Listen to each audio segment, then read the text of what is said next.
Tu saha Eyam Karavavahe Tejasvi Navadita Mastumaditishavahe. O Lord, protect us as one. Nourish us, Lord, as one. Let us flourish in thy strength as one. O Lord,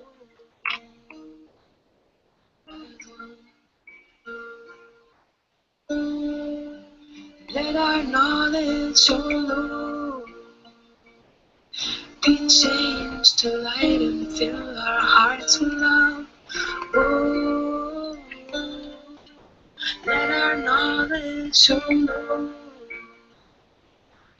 be changed to light and fill our hearts with love. Oh, oh, Shanti, Shanti, Shanti, Shanti.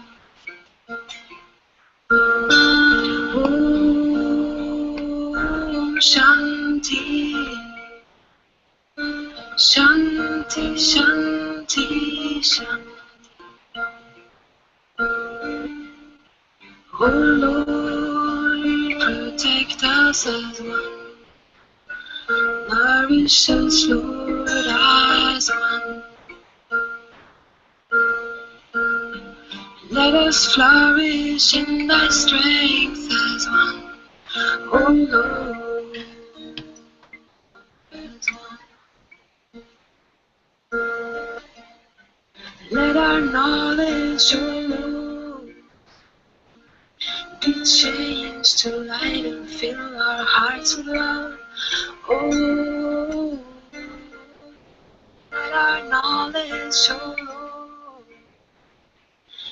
be changed to light and fill our hearts with love. Oh, Om Shanti,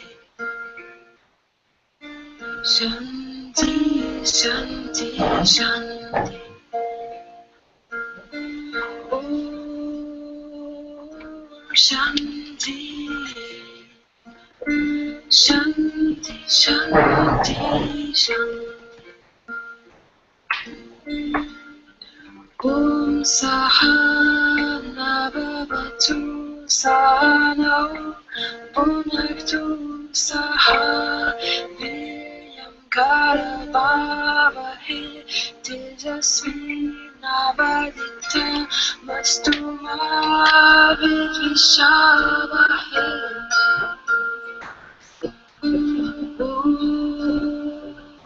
Om Shanti, Shanti, Shanti, Shanti.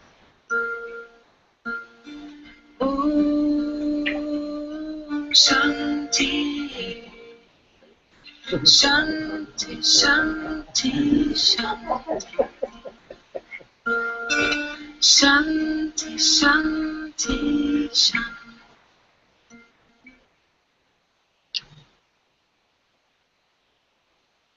O Lord of Vrindavan, give me your darshan. Shower your grace upon this lonely one. O Lord of Vrindavan, give me your darshan. Shower your grace upon this lonely one. When will you come, Krishna? When will you come, Krishna? When will you come? When will you come, Krishna? When will you come?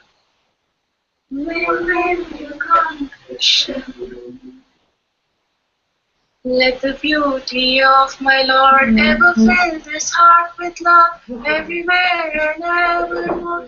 Bhagavan Krishna, Bhagavan Krishna. O Lord of Vrindavan, give me your darshan. Shower your grace upon this lonely one. O Lord of Vrindavan, give me your darshan. Shower your grace upon this lonely. When will you come, Krishna?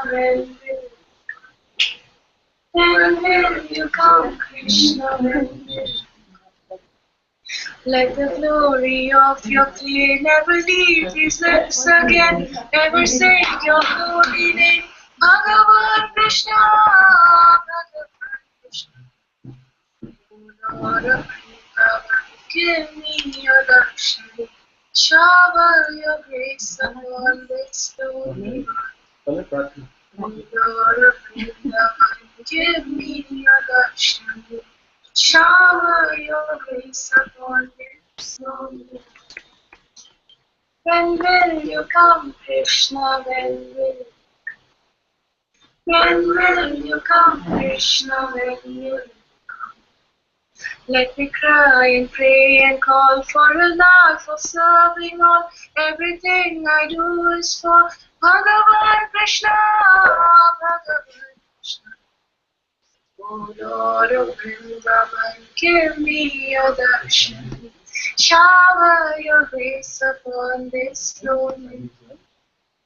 O Lord of Vrindavan, give me your darshan. Shower your grace upon this lonely. When will you come, Krishna? When will you come, Krishna? When will you come, Krishna? When will you come, Krishna? Krishna, Krishna, Krishna, now you come. Krishna, now you come.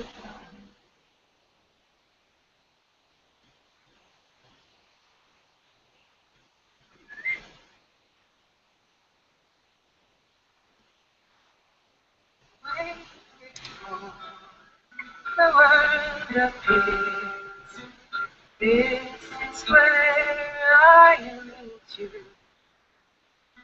Silent and empty.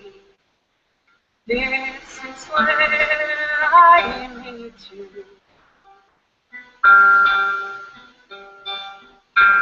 This is not a meeting between two. This is a meeting where there is only you.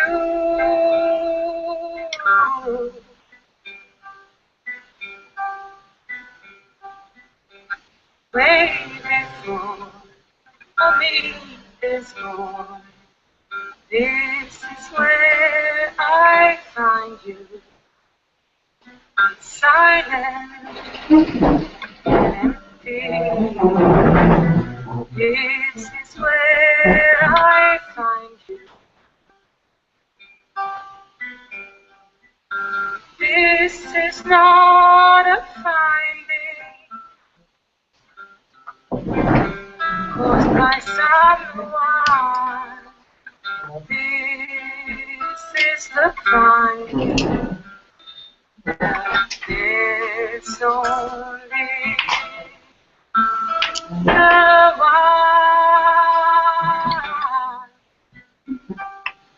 one.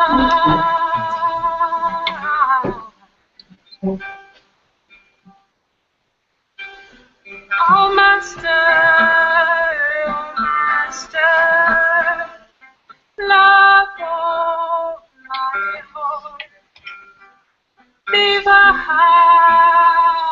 teacher,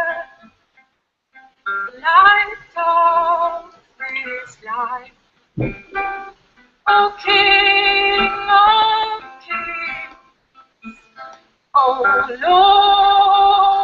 of lords, O Master, O Master.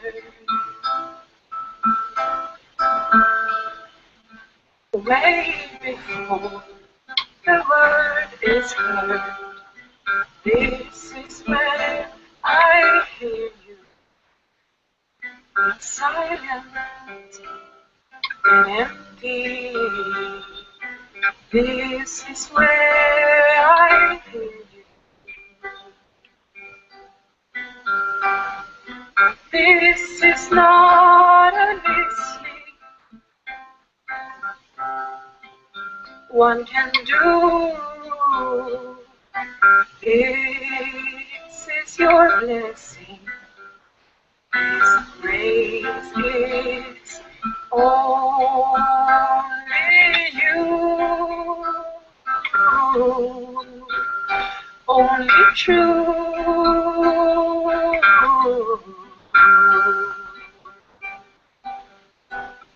Oh Master,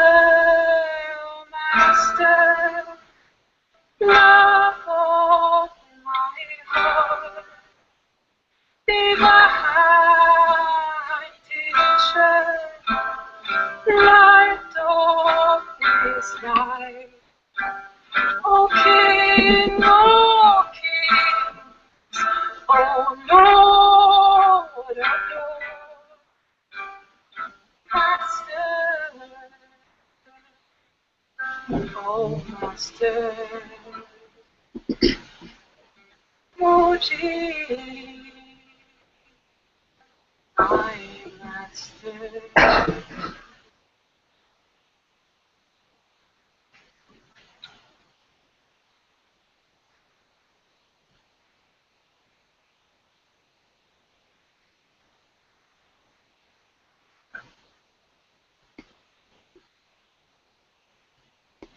Lost is the feet of my mind, on the blue lotus feet of my divine mother.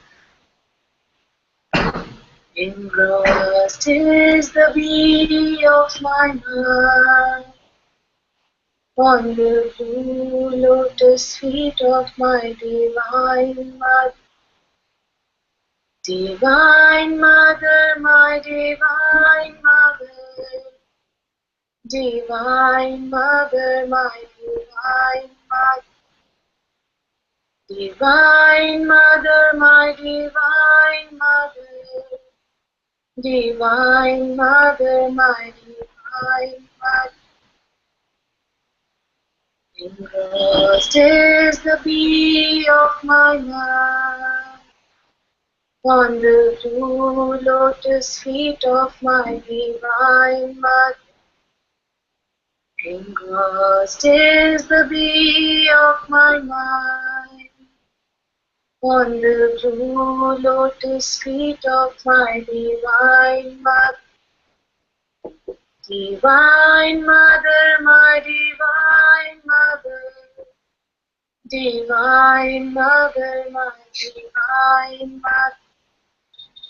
Divine Mother, my Divine Mother, Divine Mother, my Divine Mother. Engrossed is the bee of my mind, on the blue lotus feet of my divine mother. Engrossed is the bee of my mind, on the blue lotus feet of my divine mother. Divine Mother, my Divine Mother, Divine Mother, my Divine Mother. Divine Mother, my Divine Mother, Divine Mother, my Divine Mother. Engrossed is the bee of my mind, on the blue lotus feet of my divine mother. Engrossed is the bee of my mind, on the blue lotus feet of my divine mother. Divine Mother, my Divine Mother, Divine Mother, my Divine Mother. Divine Mother, my Divine Mother, Divine Mother, my Divine Mother. Divine Mother, my Divine Mother. Divine Mother, my Divine Mother, my Divine Mother. Divine Mother, my Divine Mother, my Divine Mother. Divine Mother, my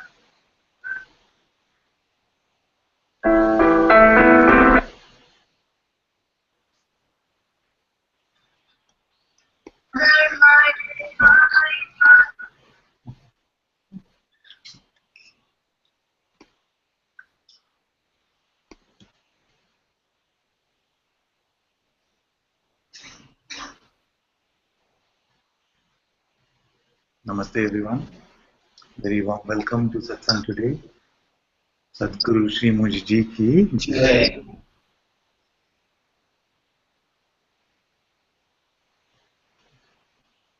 Thank you also very much for joining me. We're trying this new time now. You have to mute you. Is your YouTube on? Stop. Okay, we'll try to connect again. Yeah.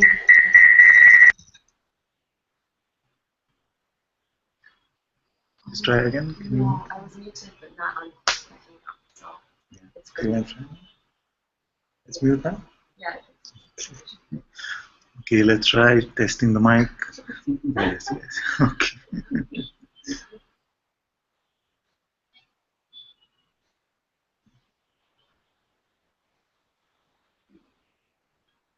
I was wondering whether I'll be in my pajamas today.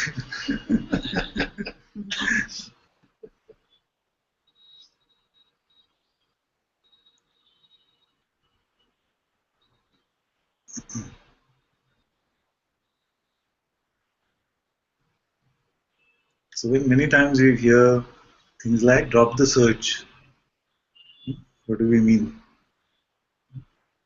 Basically means that drop the struggle. There really is no need to struggle. All the pointings which you need are here. All the grace which you need are here. All the presence which you need is here. So this struggle has become a habit. This sense of something which is frustrating sort of energy. And we feel like we just carry it around. The seeking by itself, without the sense of struggle, is a beautiful contemplation into the nature of the reality. So it is not the seeking in itself which is trouble, because here also there are various contemplations which continue still. That is very beautiful. The sense that I am incomplete, I need something, and then I'll be done. That is what is meant by drop the seeking. Not that we stop contemplating. Now we've reached, although that's another example, but now that we've reached the top of the mountain, there's nothing else. You see, that makes us very closed. So one of my prayers always, as many of you know, is that if I'm wrong about something, may I be proved correct even now. May life show it to me. And if I'm not listening, let it slap it into me. You see? Because this arrogance of the spiritual ego should never be let in. And that creates a lot of trouble. So the struggle is really not needed now. Once you say that I found my teacher, I found my master, then it's his struggle, his problem. How is it yours? This is how it is different from school. How is the guru-disciple relationship different from a teacher-student, typical teacher-student relationship? It is that the guru takes responsibility. All he asks of you is that you continue to come to Satsang. And if that happens, and come with a little bit of whatever reserves of attention you feel you have. Because many times you can say, okay, he said come to Satsang and you're in Satsang.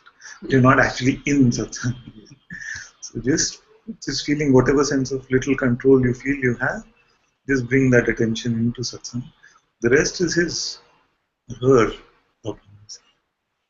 So this is the difference. Whereas in school, you could go and the teacher doesn't say, I take complete responsibility. We go to many PTAs, so we heard this. Unfortunately. So, but here I'm saying it's my problem. There is no reason for any of you to struggle. It's just a bad habit. And it comes with so much guilt and doership and regret, unworthiness, all these ideas that we have about ourselves for no reason.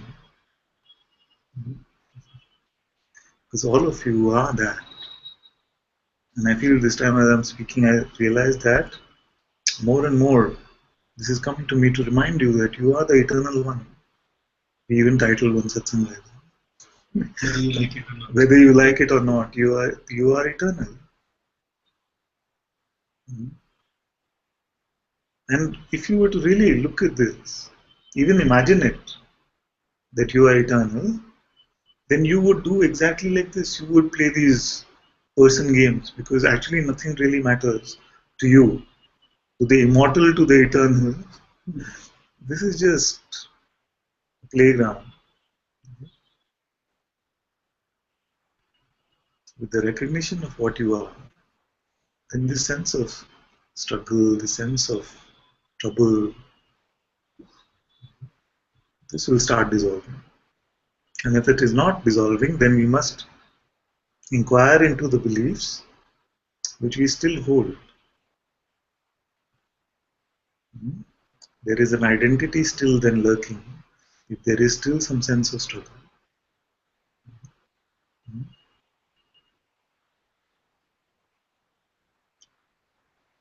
It usually comes from some meaning which is still left to the appearance. We're giving some meaning which is not neutral to the appearance and saying this one, everything else okay, but this particular identity or role still has meaning for me. In fact, it is central to me. But it's not. What is central to you is your true nature, that which cannot go. Everything else, all relationships, all other materialistic things, all are coming and going. All our tendencies, nothing will last. You will last, but not you personally.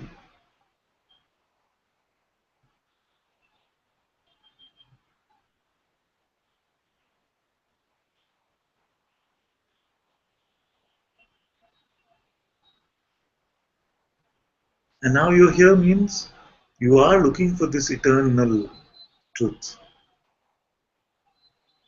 Because if you are looking for some phenomenal truths, there are many better people to show you. Relationship counselors, psychotherapists, money advisors, counselors, all those are available by the millions in the world. You see? So what brings you here? There must be a realization somewhere that this phenomenal stuff is not satisfying to me. I'm looking for that which I truly am. This must be here.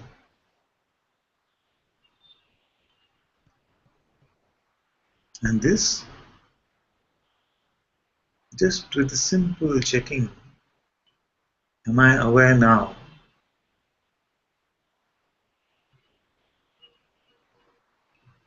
Instantaneously, even before the mind can come to any conclusion, you know that you are aware.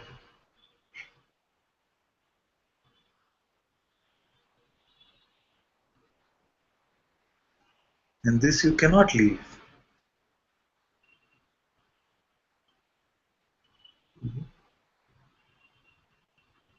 This we cannot leave.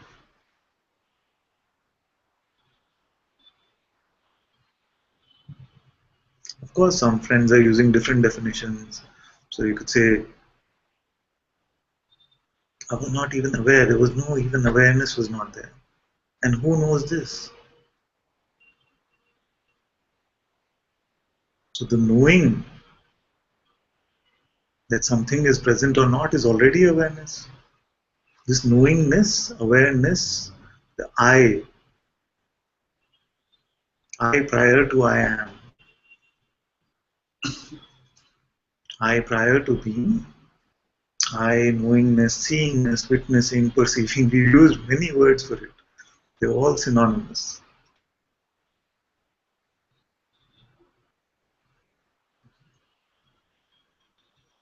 There is no way that this you cannot find. There is no way that you can lose yourself.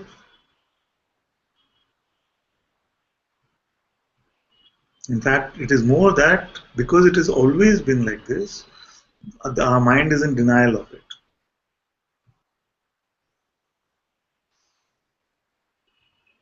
It makes it another task to get to. It makes it the next bowl of milk. If our entire life we pretended to be a cat, then we have constantly looked for the next bowl of milk. And this, the mind says, is the eternal bowl of milk. Find freedom, and you will find the nectar of immortality for the cat. But you never were a cat. You never were a person. You are that which you have been looking for.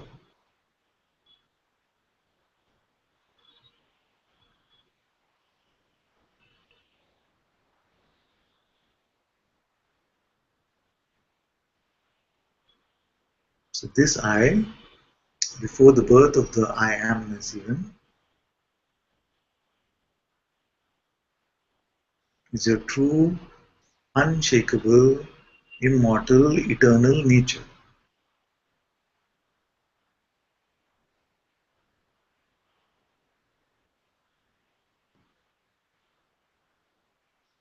And everything else exists only in your awareness of it, inside your awareness.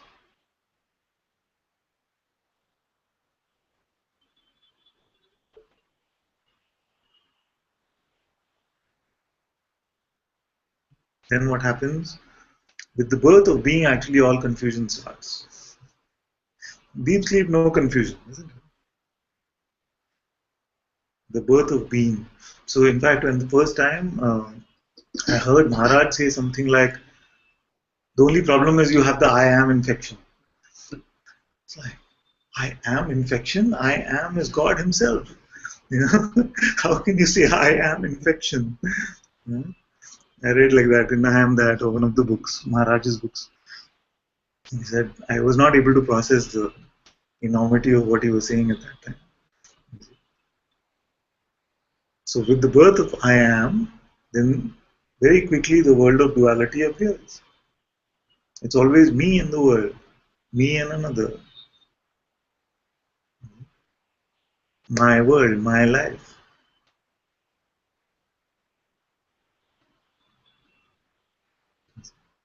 Before that, nothing, no phenomena. And even if this appearance was there, without the pesky interpreter, then it would not seem like it is separate. It is this interpretive mind, what we call the ego, the wrong subtitles in the movie, the fake interpreter. This one makes trouble where there is none. Because it convinces you that you are this bundle of just flesh and blood.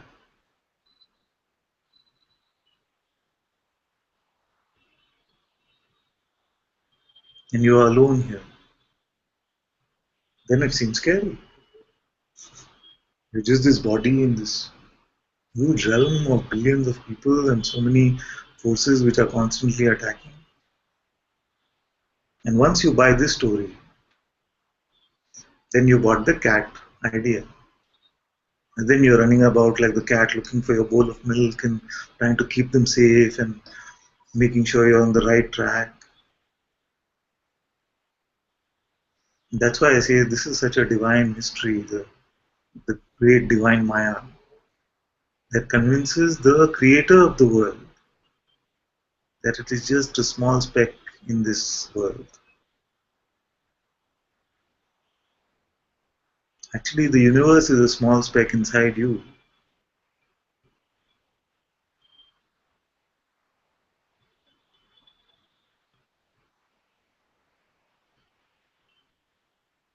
And all these insights are available to you once you come to clarity about who you are.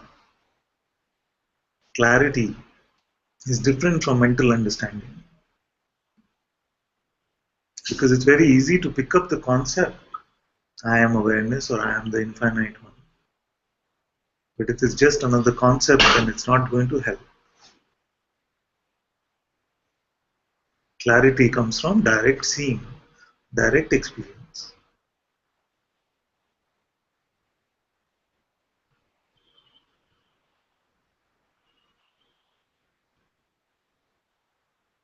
And we tried over the years to demystify your true nature as much as possible. Therefore, all it needs is a little bit of openness, a little bit of checking neutrally to see. And some of you are new here, so maybe we can revise some of the core pointings for you. The first one is if you still have the sense that I am suffering, if you still have the sense that I am suffering, then all you have to do is not to believe your next thought.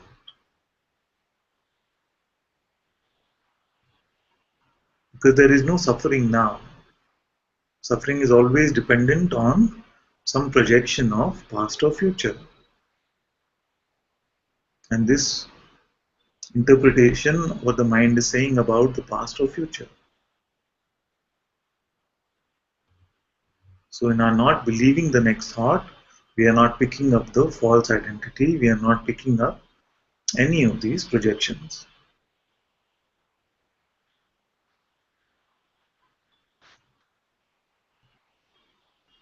And then some resistances will come. You will say, I cannot not believe this. So find out those 2 or 3 top buttons which the mind can push, which seem to automatically get your belief and pull them into your inquiry.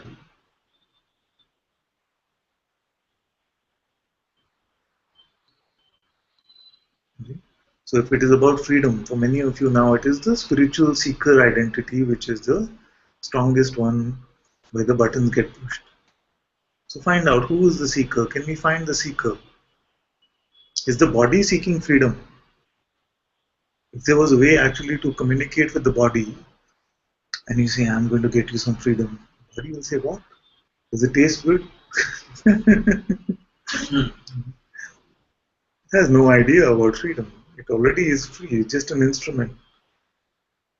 A beautiful instrument, but an instrument. So find out who wants freedom. Where is this one sitting? What does it look like? When was it born? What is its relationship with you? Why does it need a voice to communicate with you?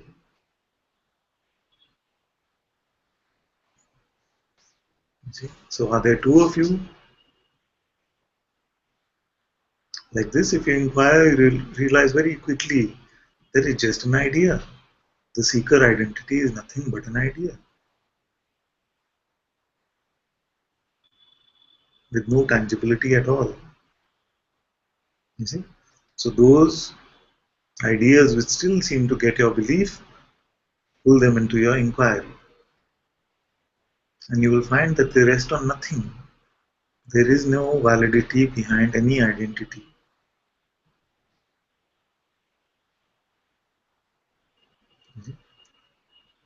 Then some of you might see, it might seem like for some of you that, yes, everything is so fresh, I'm not suffering. Because all my identities which I was carrying about are now being inquired into and they have been dropped, and everything is fresh, moment to moment. And I'm just witnessing all of this moving. But you could say, but is that it? What about God? Because the entire quest was to find God. So can you show me God? And I would say, yes, I can. Not your idea of God necessarily, but the God that I have experienced. That one I can show you. Just by asking you this simple question. Can you stop being now?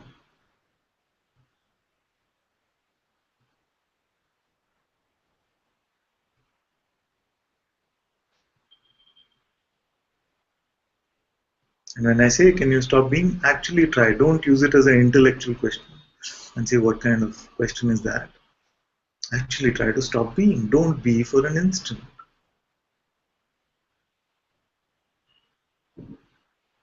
And you will discover your own holy presence. Instantly you will find you cannot stop being. Your presence is here. I just am. This I am is being, is consciousness, is God.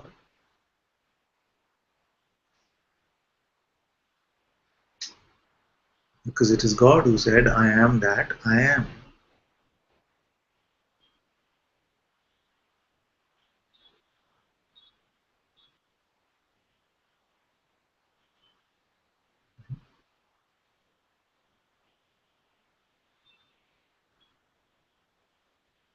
So don't let the simplicity of the pointing confuse you and make it trivial. It is one of the most beautiful discoveries that you can come to. It is the realization of God as your own presence.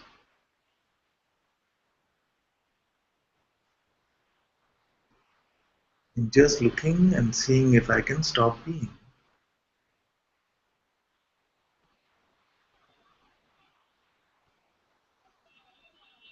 And often I've said that this much is enough actually. This much is enough. Because you're beyond suffering and you're living in the presence of God. But for some of you, like in my case here also, but some of you will say there's something more. And by this time the mind will probably be going crazy, saying something more than God, what are you saying? But you might say that I am aware even of being. There is something here which is prior even to being, which knows that there's something called sleep state, and then I woke up from sleep state.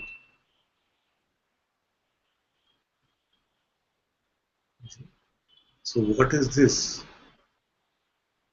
What is prior to I am? What is before I am? Is this awareness, knowingness, that knows even the presence and absence of being? See? So this is the highest. If you say, can you show me the highest? And I say, are you aware now?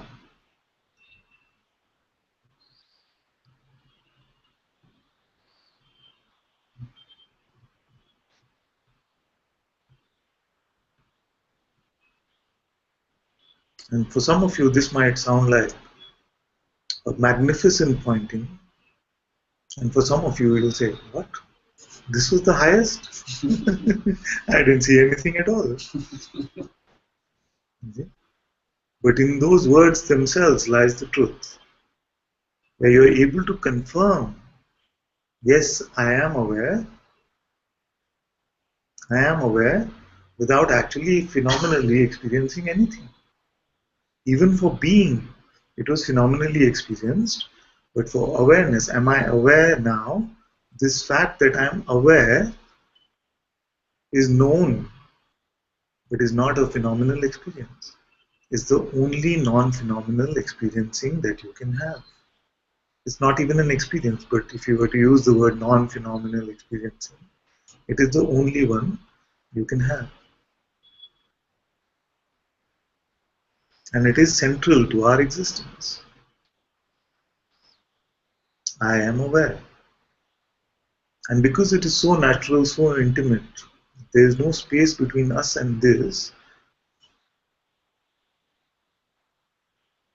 And our entire idea of freedom, of self-realization was based on some sort of a explosion or some sort of an awakening experience or something special like that. The mind refuses to accept that this seeing, I am aware now, is the realization of the self. You're realizing your own self as awareness. Awareness itself is realizing itself. This is the essence of self-realization.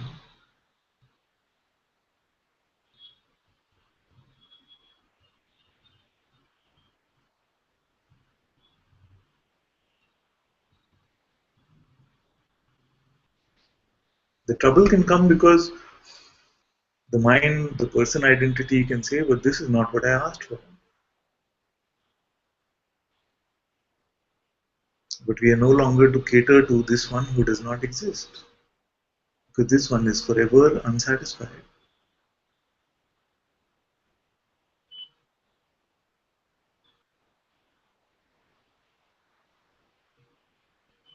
How do you know that you are aware? First, do you know or not? Do you know you're aware? Yeah? Let's say yes or no.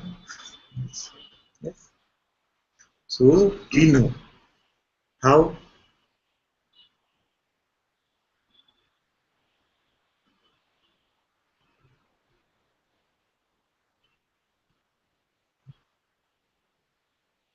How do we know? Yeah, just aware. Just aware. But for everything else, say, is there a blue box on the table? You have to look. We either see or we don't see.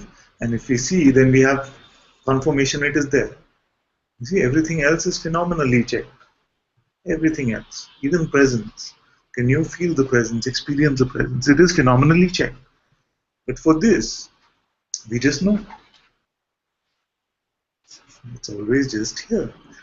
Because what did you see? If I ask you what you saw, that you are able to confirm your awareness, you will not have a good answer. Isn't it? Isn't this so beautiful? I enjoy very much this contemplation. If I ask you what you saw to be able to confirm your awareness, you will not have a good answer. For everything else to confirm it is there, you say, yes, I saw it. This was the color. This was the taste.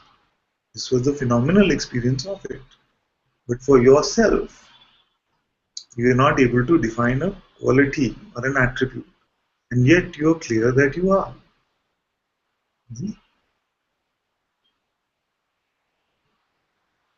Just the mind is trying to find it, Father. Yes. So there's no taste to it. Yes. But the mind is saying, where is it? Where is it? And, there's no taste to it. Yes. That is why the question, are you aware now, is a shut up call for the mind. Yeah. Because it's yes. So the answer is coming yes. It's only the severely mind deluded ones who will actually be able to say no. And then say, who's aware that you're not aware? You see, it's you can't deny this. Yeah. So the mind is lost now because it cannot fathom that which has no quality, no attributes, and yet it cannot be in denial because it is so obvious.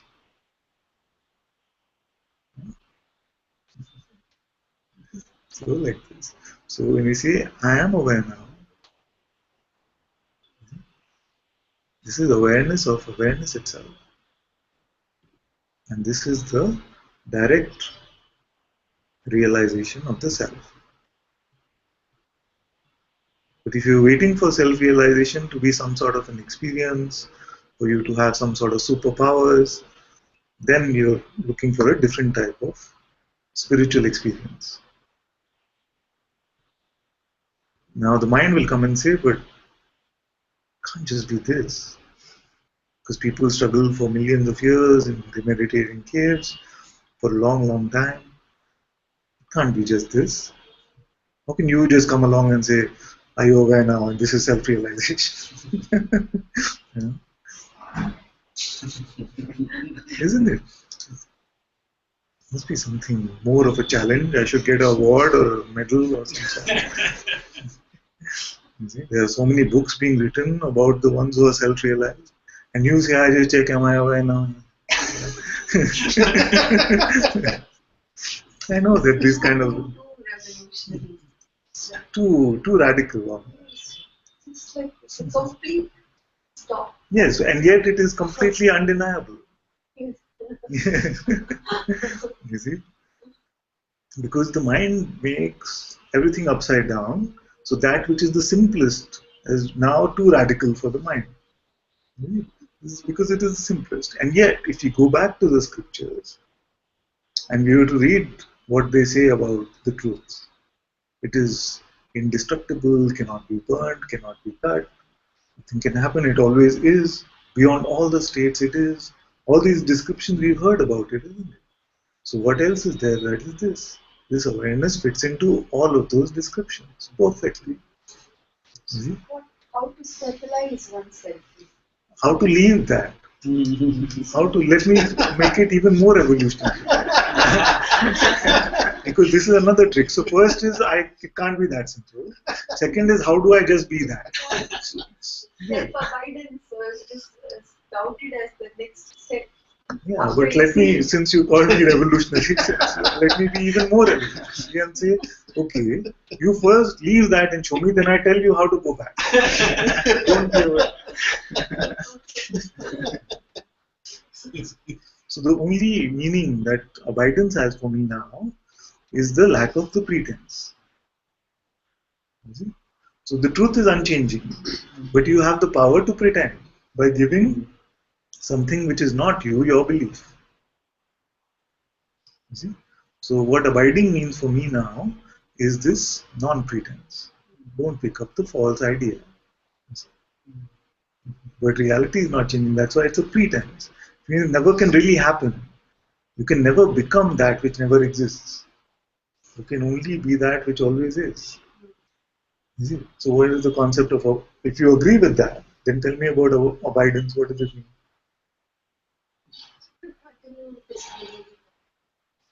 Yes, it's just this automatic, almost. Without the belief that you get, it's believing them leads you closer or Exactly. farther away. Also this, very important. This is very good. Without also this belief that even with my pretense, something bad will happen to me, or I'll actually become the cat, the person. Okay. Rajan. Yes. I was reading Robert Adams the other day, and it's the same thing that you're saying. He was saying that of all abidance is just when you're inquiring, you're like intending check, or you inquire, you just do the self-inquiry and ask, who am I? That is unmet. So I can add to that and say that you are either abiding or pretending. Therefore, you're always in abidance, but you have the power to pretend. But even the pretending is seen in a sense, right? Like that's what I'm saying. So that's why it's a pretense. Yeah? See, you can pretend to be a movie character. You can pretend, what is that? Some animation movie that you're working on. You can pretend to be one of the characters, but you can never actually become that. So it's so simple actually that. Yeah. And then there's just only awareness, and then there's pretending. That's it. That's the two. Within this awareness. Within this awareness, there's pretending. What is the pretending? It's like the mind power trying of belief. Yeah. Trying to act out something that thinks of value. Is it just that? The pretending is first is who's pretending. Yeah? First question is who's pretending. It is consciousness itself which is pretending, because nobody else is here. You see? So God is pretending. What is he pretending or she pretending to be? It is pretending to be this non-existent person idea. You see, just like when we play, we've said this before, that just like when we play a video game, we pretend to be that James Bond or whatever the character in the game so that the game seems to have some juice. If I don't believe in the mission that I have in the game, then what is the point of the game? It will just be. It doesn't matter. I'm playing with neutrality. Then game designers will go crazy.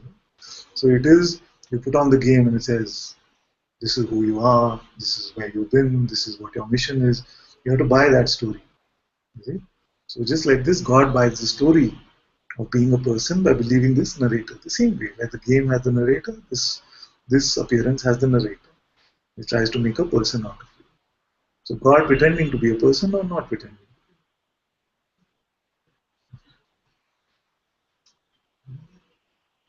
Master with the game, if you don't buy the story, you won't last long in the game. How you know? I mean, you will not have so much interest in the game. Is that what you mean? If you don't care if you win or you lose, Yeah? Yes, if you don't care if you win or lose, then you got hit by the enemy or by the oh, in the James Bond. Yeah. In the James Bond game. No, but this game continues. See? The game that this is more like SimCity or Sims. See, you come in and you hear. You don't know when you go to sleep what is the next level or game or character which will appear. You wake up, oh, instantly you say, okay, this one. Ananta is still here. The minute that Ananta appears, then everything is familiar. The family is familiar. The Sangha is familiar. Satsang is familiar. Work is familiar. All. Mhm. But in that instant, it could be the anything. after the way you present it. Like, are you aware now? It's like no one on the earth could deny it. Yes. So it's like the sadhanas of many lifetime of beings like Buddha is hopeless. You know, they also had their fun in all of that. All of this is for fun. The Leela is the Leela because it is entertaining.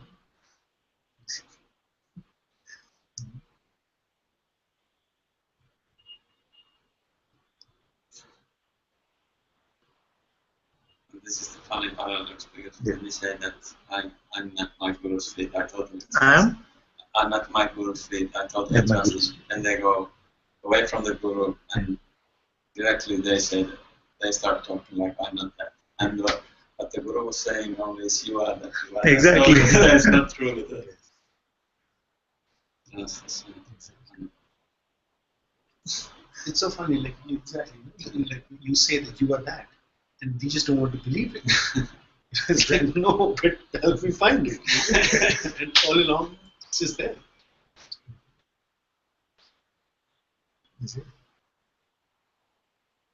There's nothing awareness, there's nothingness, Yes. and the mind wants something. There is nothing of nothing. Yeah. You cannot paint a report or base a certificate around nothing. Okay. Self-realized? Okay, you see nothing.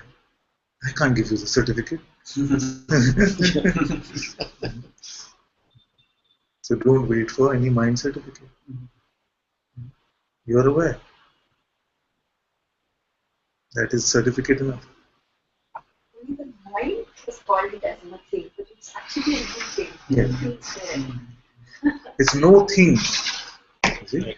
It's awareness by itself is no thing, like no qualities, no attributes, you cannot say the color of it. And yet everything comes from where? It's made up of what? Of this no thing. See? So everything is also within this no thing. So it is that, it's not the nothing. It's that nothing from which everything, all appearances, all the universes, all time and space comes within that. It's made up of that.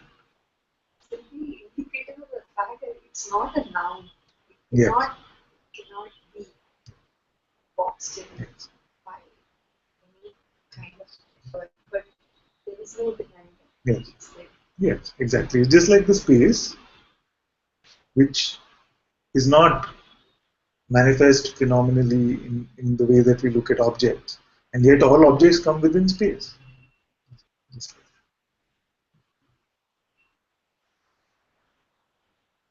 Rather the quality that you point to, like these two questions, that it points to the one that wants to be key, and the one to the awareness. So the other practices which helps one to be free from the content of the mind, what are those for? Right?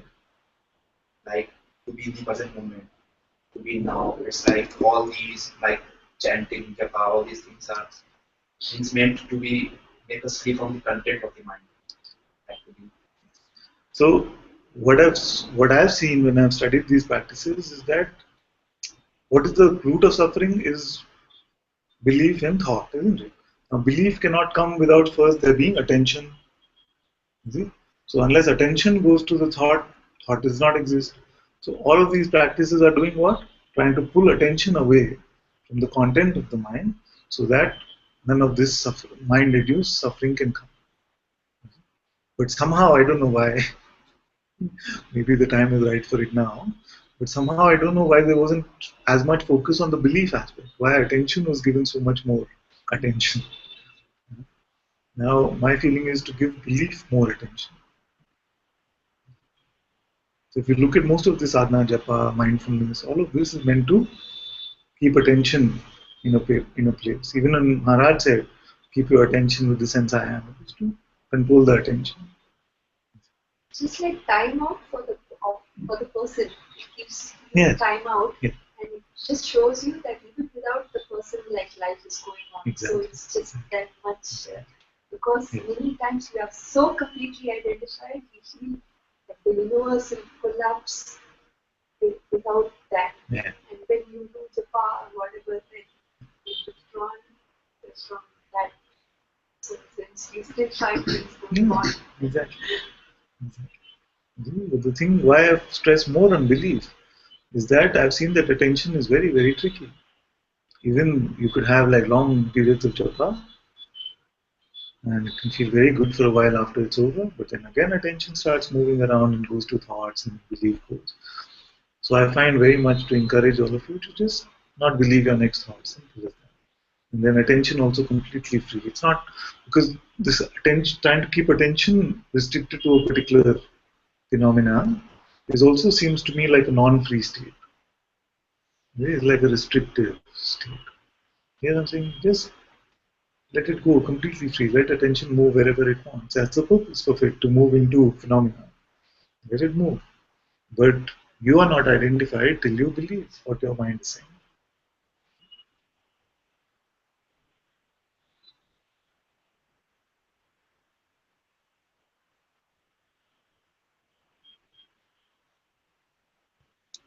Okay, I'll come into the Hangout questions in a minute. Let me just catch up with YouTube. Yeah.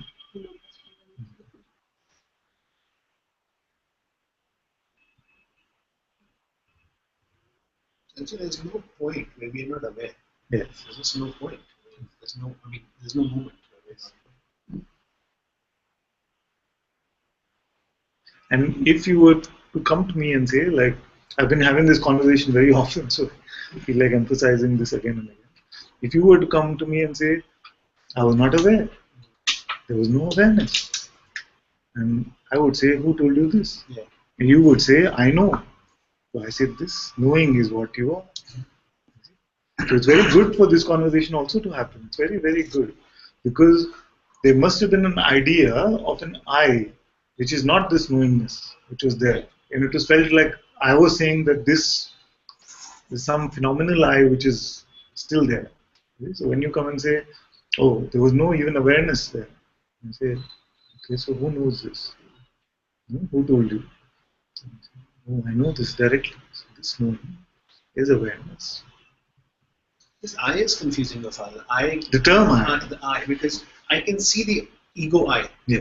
I can see what I have. I can see the ego I. Yeah. I'm aware. Yeah. There's awareness of ego I, rather, right? Let me put it that way. Whose awareness is it? My awareness. Exactly. So, and that's the confusion because you almost initially, like, it's getting a lot clearer now, but initially there was just this one big ego I, and I couldn't see the awareness of that I. And the awareness doesn't seem like I though. Like, it's just awareness, But it is the most natural I. And why the trouble is, I'll tell you. It's not a personal I, if you know what I mean. Yeah, and yet it is the most natural I. Right. Why this is like this, and also I felt a great sense of relief when I met Guruji and I saw one of his videos actually before I even met him. Because all throughout it was like, you must kill the ego, kill the I, there must be no I. Because I would not go. So first time when I heard him talk about it, and he said the I is just like a chameleon label, can be applied to ego, can be applied to presence, can be applied to awareness itself. Then I saw this is true. The I-ness, and then when I was reading Bhagwan, it made a lot more sense. He said the I remains. And then the manifest world comes, the I appears, the sense I am appears. You see? So then they started to make a lot more sense. Because when you read I remains, but I'm trying to kill the I. So to be able to look at it as the chameleon label, which can be applied to the spectrum of what you see yourself to be. So it's just like for those who are in programming, it's a variable. The variable can point, or more like a pointer, which can point to the truth or point to the false, depending on what you perceive yourself to be. I think like one of the things I've contemplated is that there is nobody to report this I when I'm in deep sleep. So then I need beingness to be able to be there to report that. But to tell you that you were asleep is awareness. Yeah. You already know. Yeah. 2 nights ago, it was funny, Father. Like I was falling asleep, and the whole world just dissolved. Like the world, it was funny. The world went, or whatever I was perceiving went, but I was still there. Yes, and it was quite. So yes, so when it depends on what you mean by I was still there. So it can also be an experience that all phenomena stop. Yeah. But the presence I am still remains. So that's one form of Maybe, samadhi. I don't know. You see, that's one form of samadhi, which is that the sense I am still was here. So I exist. This sense was still there, but no other phenomena was tasted. Right. No sound, no taste, no feeling. You see? It could also be that very little, like this, it's like a, okay, I don't want to confuse when I say like this, because it's easier to just feel being is there or not. But sometimes you have this experience that just a thread of beingness, a sliver of beingness is there, and it's just awareness. It's a sliver. Some call it nirvikalpa samadhi or something like that. But you have this experience that I exist is very, very, very minimal, and all there is this witnessing. And yet there was a sense that I am. So that's why I say it's a sliver. Because otherwise, when that sliver is gone, then it's just sleep. Yes. And then it's not an experience that you can even talk about, because every night you have it. It was just it was just a dot. It was so. So it's just like the eyelid of consciousness closing, and it can seem like little. It's quite fun that talking about this, because I haven't been reflecting on it, but like after I first met Guruji, I had a lot of these kind of experiences, and I took it to be the ultimate at the time. Yeah. And then there was some confusion, and when Guruji said that, can you describe something like this? And I said that there's this knowing as I exist. Yeah. But it was only that like slight sliver of being. Yes. Yeah. And he said it's not. It's like.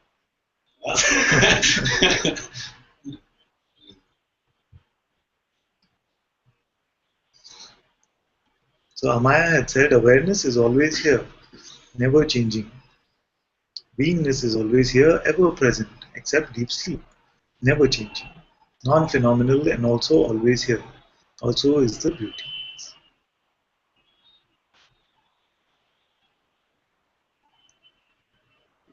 Aditi says nothing being everything, no separation, no two, only this, only wholeness. Progyan saying, Namaste Anantaji, thank you for the new timing. Nice to hear you live. So is it helping those of you we are doing this timing for? In America, North America? I see some of you are there. So I'd love to get some feedback on this, whether this time works, because I know now that it is too early for Europe. So we are too early for Europe now. So if it helps, then we are happy to continue this on Wednesday. Dipali, thank you, my dear. Aditi says yes, better time.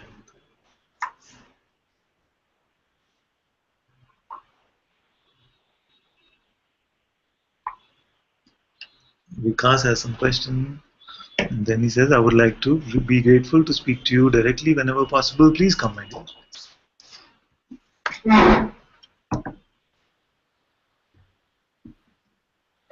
Okay. Oh, yeah.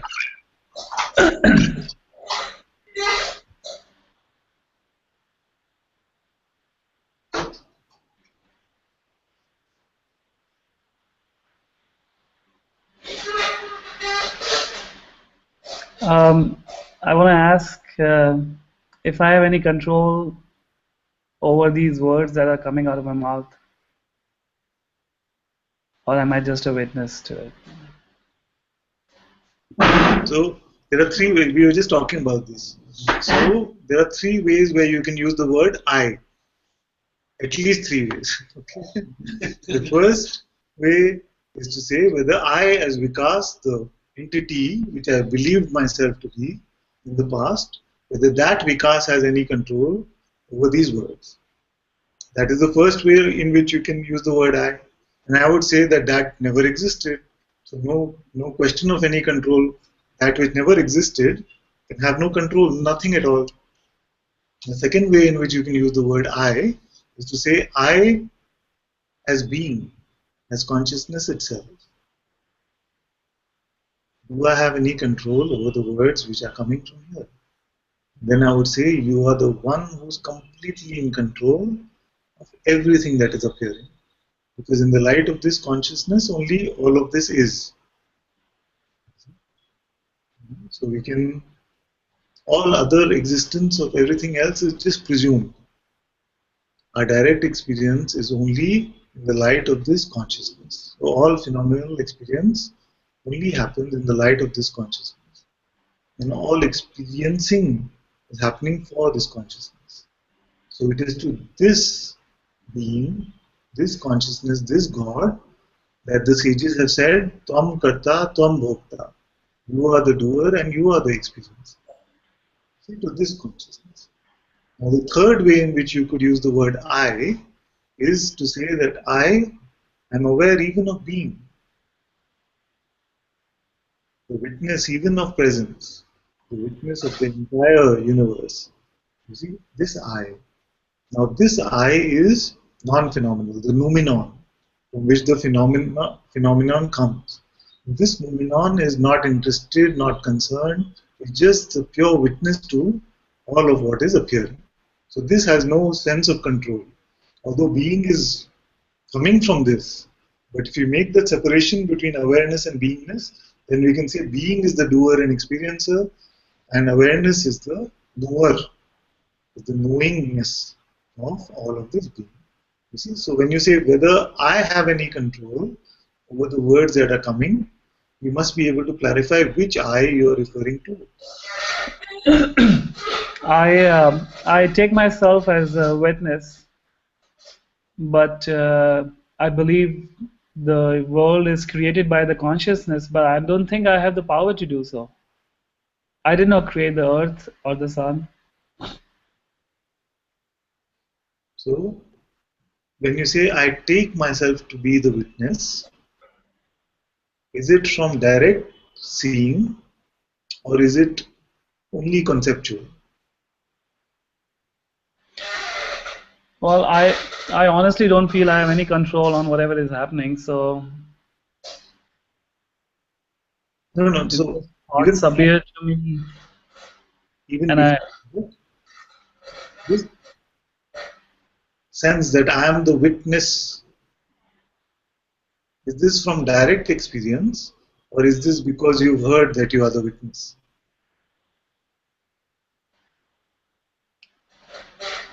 I mean, I do experience it. The moment these words are coming out, I can see them coming out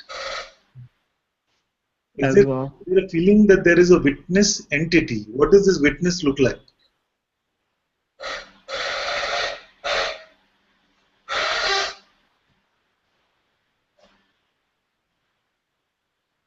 I have no idea. This is what I we don't need. know. It can be that I have the sense that because witnessing is present, that there must be a witness which owns this witnessing. But actually, what is radical to see is that there is no witness entity. It is just the witnessing itself that I am. See?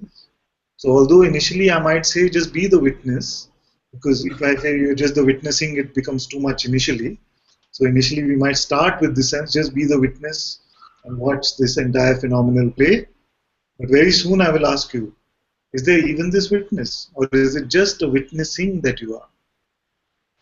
And once you see for yourself that I am not a verb, I'm not a noun, I'm just this verb, the witnessing itself. I'm not an entity at all. I'm just this aware, this witnessing, this seeing, this perceiving, which is prior to phenomenal perceiving. Okay, so that I'm repeating again because that causes some confusion later. I'm just this knowing of all that is appearing and disappearing. So does this resonate with your direct contemplation? Yes, it does, but I get confused over the consciousness creating this universe, and I can't do that. Okay, so let's look at that. Let's look at that together. Let's start with this sleep state. In sleep state, is there a universe? I mean, but other people would confirm there is. Other people would The confirm. Earth and the Sun have existed for so many years. It's okay. So this is good. So let's look at this. So you went to sleep as Vikas, and actually you had what you would call a dream. And in this dream, you were Ananta. Okay. In this dream, you were Ananta, and you had a family, you had a Sangha, you had all the objects, and there would be the sun and the moon. Now, what is the age of that sun and moon?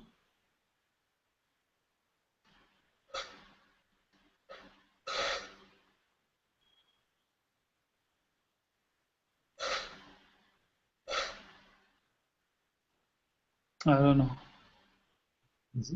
So, just like there is an unlimited amount of space available in a dream, because you don't have the experience that in the dream I walked to the edge of the dream and fell off, or something like that. Just like there's an unlimited amount of space which is available in the dream, there is an unlimited amount of time available in the dream. You see? So in one night, like I've had this experience. In one night, I have dreamt an entire lifetime of somebody. You see? So time is as malleable as space for consciousness. Isn't it? Haven't you had the experience where you had what seemed like a long dream, but actually the time that had passed was only 10 minutes or 20 minutes? So how does that happen? It is not like that you maybe when the dream is over, it can feel like everything was moving in fast forward, but within the dream, it felt like a normal experiencing, isn't it?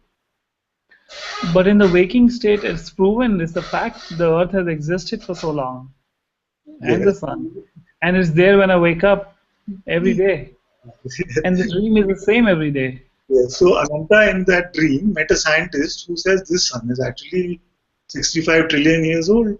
It's proven.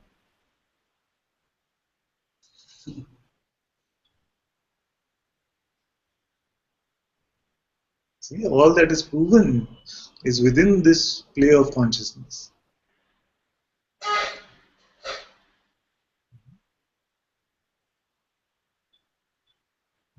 So I see that you're struggling to come to terms with this concept.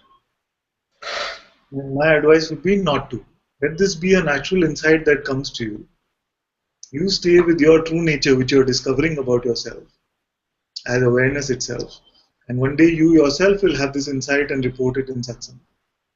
But I'm not I'm not able to control anything, right? Any of the happenings. Yeah, again, as Vikas know, as God everything, as awareness you don't care.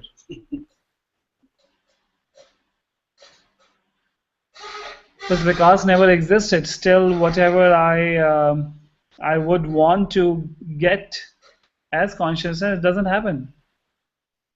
How do you know you want that as consciousness? It's just a thought of a vikas. But if I am the consciousness, I am the creator, I should be able to do it. Do what? You are doing it. Like, let's say, create a new object from the space right now. Creating so many objects in space right now. But your mind is saying, I should be able to create that one. You see? And that, the mind will never have that power. You see? So I didn't get that. Could you repeat that again? It's only that you are actually projecting this entire experiencing that you're having. Could you explain that? What does that mean? I'm projecting the entire experience. Yeah, just like the dream. Just like the dream is within you. You see? Who is the projector of the dream? It is the same consciousness. But the object is here. This laptop is here. I didn't create this. Yes. Just like in the dream also you can have a laptop. But you can say in the dream I didn't create it. But when you wake up you say it was all inside me. You see? So you mean as an appearance is inside me? So yeah. I can take that. It is also experience only inside you. Where is the laptop experience? I mean as an appearance, like as an image, as seeing is inside me. Is that what you mean? As a matter, it doesn't exist. All matter is a form of consciousness. You see, even Einstein said like that, no? Energy and matter are the same thing. So this consciousness, if you look at it that as that energy, then everything is made up of that, isn't it? So this energy is consciousness. And it is at the root of all. Because nothing exists when there is no consciousness. Everything disappears. It's still there. When I go to sleep, it's still there. When you go to sleep, what is still there? There is nothing. Everything, all the objects, the universe, everything is there. This is not your experience. This is just hearsay, or you read in a paper.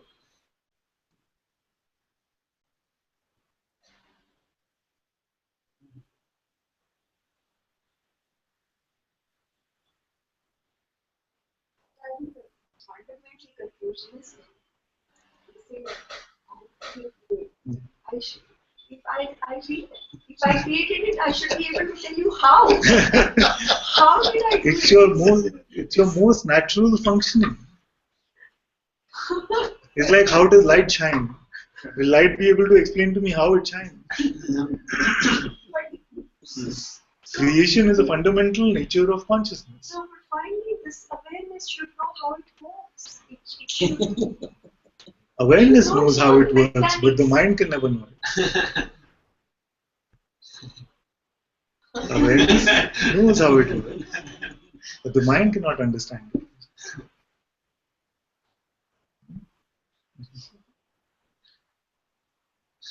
Okay, I'm not done yet. Don't believe that thought. We don't need to do the switch today, do we? So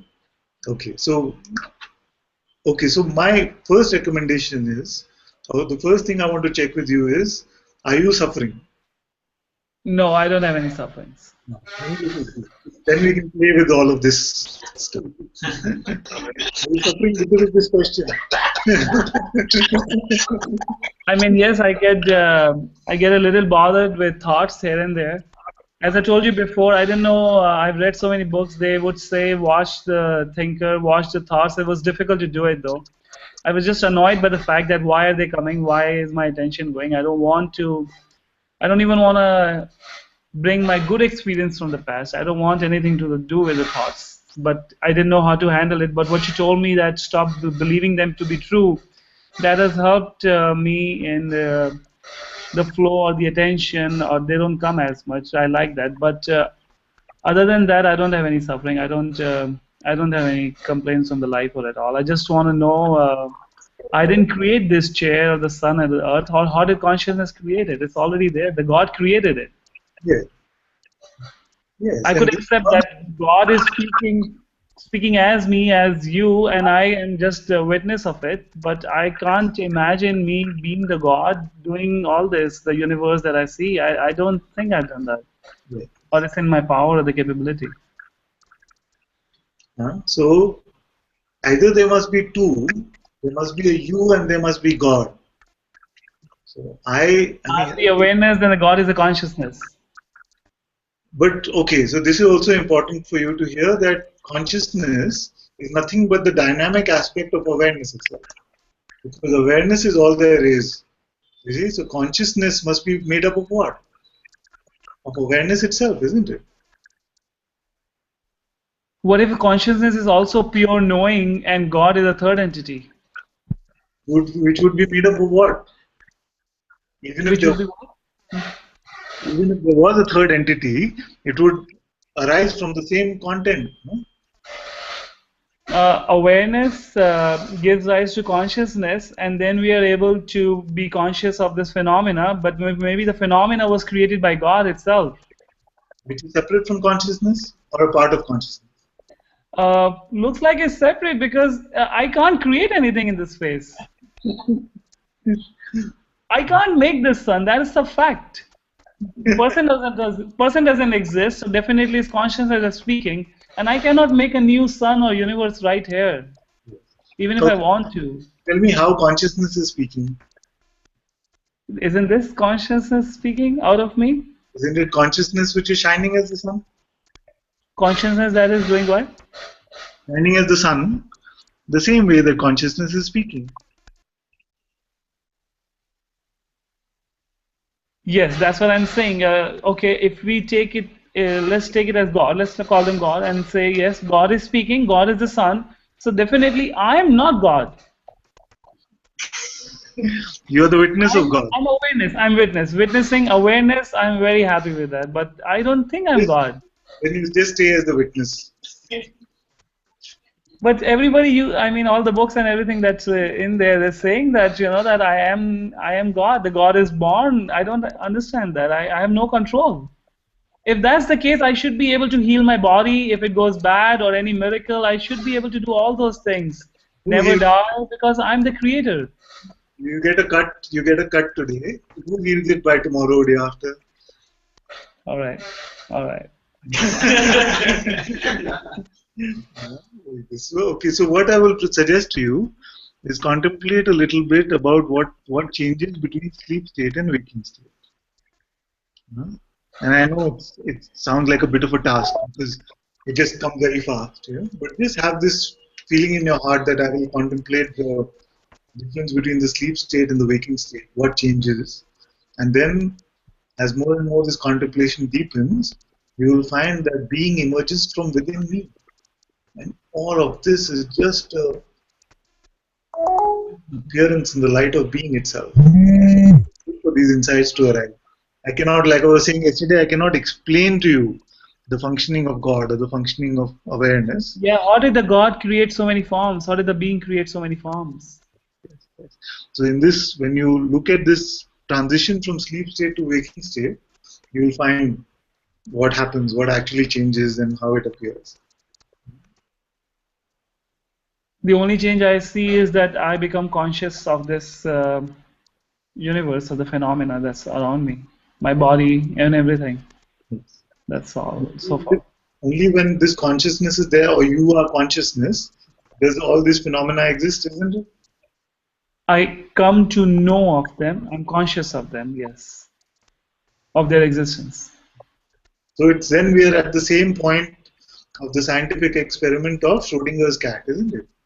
The cat is in the box, it has no light, there's no window to see the cat. Does the cat exist or not? This experiment was done many decades ago, isn't it? Yeah. She hates that the cat is in the box without any light. The same thing, no? The same question. Is there a cat without an observer of the cat? Does the tree which is cut in the Amazon make a sound?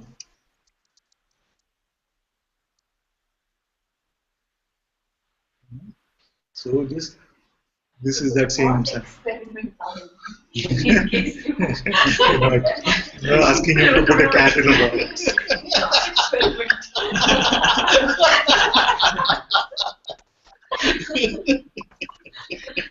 Also, we can send them a link to that the double slit experiment where the presence of the observer changes. Yeah, changing the matter. Yeah, what about that one?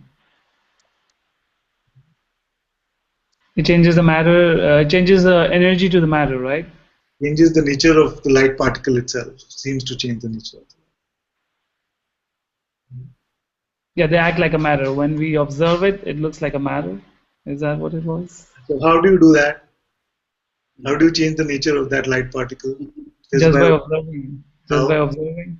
Exactly. The Just same way, just by observing this phenomenal realm, it comes into existence. So there is the observing which is born first, and the matter which is born later. So does it exist when you are asleep? It's the same question. And yeah, I know. 2 days before you said the same thing. It only comes into existence when I'm aware of it. Exactly. That's what I'm saying. But I'm saying it's always been there. Every day is there. We use the same car every day, or anything else for that matter. How do you know that? Because memory is telling you. But From mine. You have different memories in your dream also. It's not that every dream starts with an amnesia state. You remember the people there, you interact with them, they're familiar to you. So memory operates in that way. But this is very good. That's why I asked you the question, are you suffering? And you say no, then I'm happy to contemplate these things with you. Because this is fun. These are fun insights that you will get. And I enjoyed this period of contemplating these questions very much. Before I let you go, can I ask you another question? Okay. How do we, assuming now we are in control, how do we interact with other beings? Because if you treat everyone the way we are, they are bound to take advantage of you. I feel there's still a little bit of confusion about this control thing. You see, as God is running the world, it is not with a sense of control. It is just projecting the light in which it's just like the projector and the movie is playing. You see?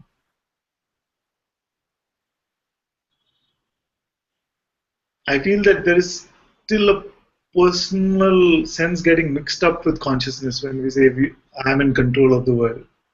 Could you define consciousness for me? Yes, consciousness is the sense of being, the sense I am. The sense and that. What does that do? Yes. And what does that do?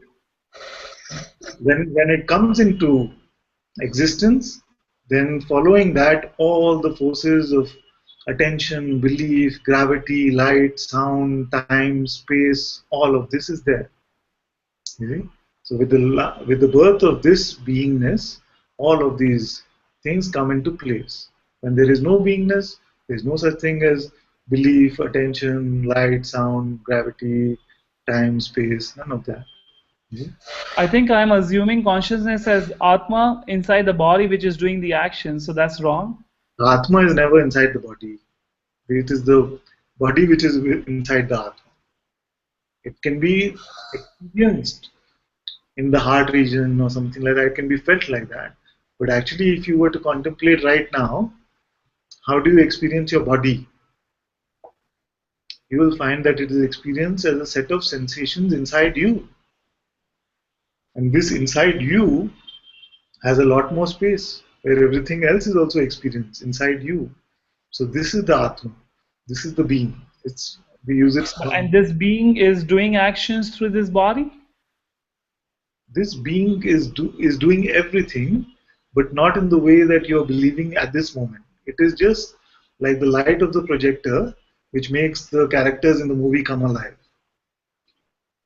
But it seems to me this being is individual, like my being is separate from your being, right? Because I see only my thoughts and... You can never testify to any other being. It is all only about you. This is your play, your movie, but not you personally. Because I think awareness and consciousness, they, especially in Jainism, they believe it to be a separate entity in each body. Yes, but that would not be Advaita, you see. So what's the proof of the universal nature of the awareness or consciousness? That they're the same in you or me, or what we are essentially. What you will find is that in your being, All is appearing and disappearing. And then you will yourself say that it is all this one. And this being is inside me. So therefore it is only this. You see? So then when we are not able to find any separation or two-ness, then we say that this is non-duality or Advaita. All of what you're seeing, what you're hearing, is all experience inside the space of your being. But it comes from another person, right? No? Another being? It seems like that. You cannot testify to another being. You cannot confirm that. You cannot point to me and say you are. You can only say I am. But I hear your voice. Yes. Whose voice is that? Yes. But also, that's why I keep pointing you back to the dream state, where also you hear voices, you have every kind of experience. Whose voice is it?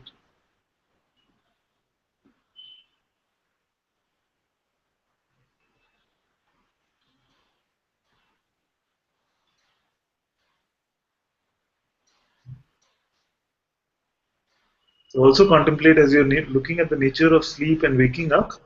Also contemplate if there's a difference between dream state and this so-called waking state.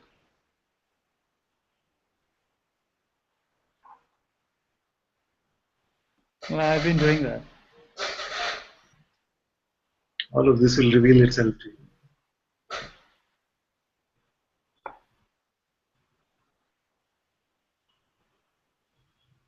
And why is all this here?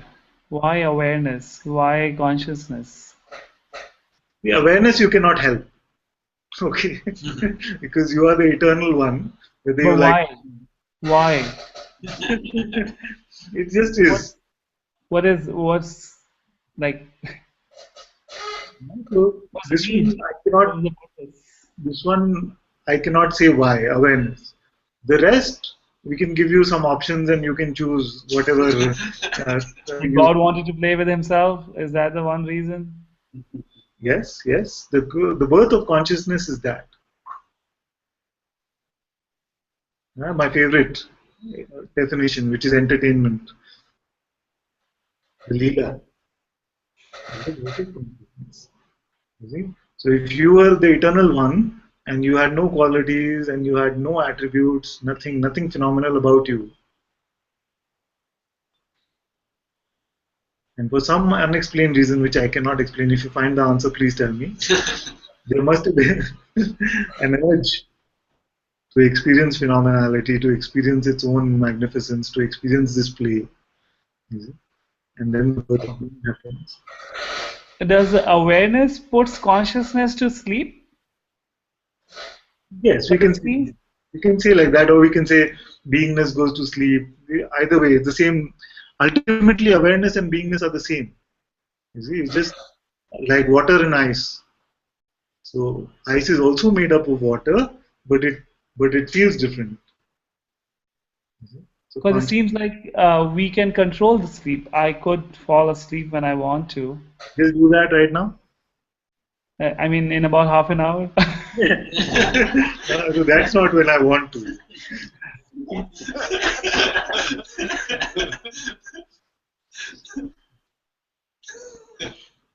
I mean, I can't control the waking state, but going to sleep, I think. It only seems weird. But this again, you have to clarify. Every time you have this, I think you have some control issue. So you have to clarify. Yeah, I want to be in control. I want to know if I'm in control or not. Who? I, as an awareness, I as consciousness, am I in control of things around me, of my talks, of my action, my behavior? Yes, you are as consciousness. You are. But the one that is speaking now is still consciousness mixed up a little bit with the personal idea of control. How does consciousness decide between two conflicting thoughts? How does consciousness decide between conflicting thoughts? Two conflicting thoughts, like to do this or not, or which behavior to. Sometimes it is not even two, so it will have two conflicting thoughts. What do I say to my boss tomorrow? I have this first, I have this first, And when it shows up in front of the boss, it's saying, "Yes, sir. What do you want me to do?" Okay, now let's say some major decision. You buy a house or not. You move out of this place or not. Something like that. It is just a pretense of doership, that I decided, therefore this happened. I decided this, therefore this happened. Life is moving on its own. Just like thoughts are appearing on their own, all actions through the body are happening on their own, and other appearances are coming on their own. But consciousness is using the thoughts, right? Consciousness is thinking, is debating on those thoughts, contemplating on those thoughts, and then coming to a decision. That's what I said, that it only seems like that it is going through this decision-making process. If consciousness is the doer of all of this, you see, if it is only dependent on thought in that way, then it would only choose between those two options. No, not only. I didn't say only. I mean, I said at times we do go to contemplation. The third option would also have to come as a thought first. You see, but even in this conversation, we are having it very spontaneously. You're not first thinking about it and saying, this is what I'm going to say next. Sometimes you could be, but mostly when we are just in the free flow, it's just moving, isn't it? Yeah. That action is possible without belief and thought. It just moves. Yeah, no, I do agree on that. But I was just wondering now the second way is in which you say that I had made a decision, which meant I gave belief to a thought. And yet, even in those situations, you might find that the action is different from what was decided.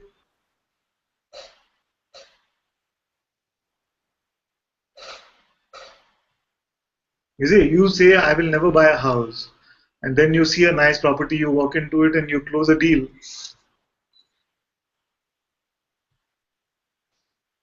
So it is the mind which, in trying to preserve its control or the sense of control, will give you these ideas that your life is dependent on your belief in choices or decision making or doership. Actually, it is just moving very beautifully on its own.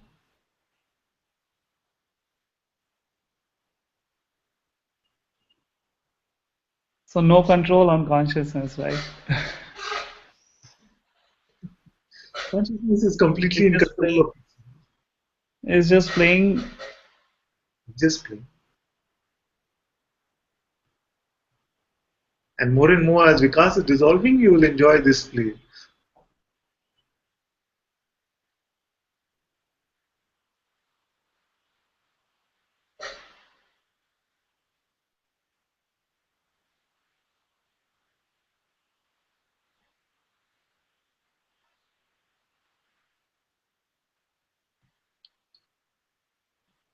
I appreciate your time.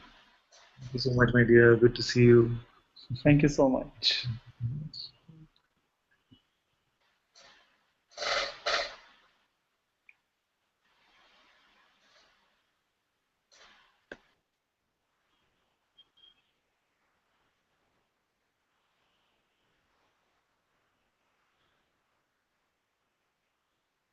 Yeah.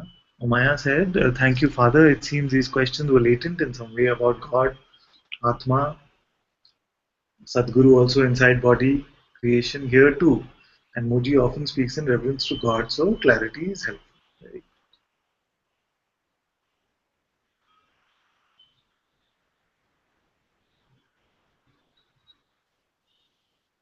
Namaste, Father. Namaste. I heard you, but I don't see who's. Yeah. Oh, there you are. Yeah. Good. I have no clue what's going on. So, like I've been asking, is that a good thing or bad thing? But it tastes good. Yes. So it doesn't matter. Doesn't matter. Father. You know what? I did not miss you at all. Very good. Very good. Yeah. I know what you mean. Very good. Very good. Did not miss you at all. Whenever this feeling was there, I just closed my eyes and just saw that it's always here. Always here.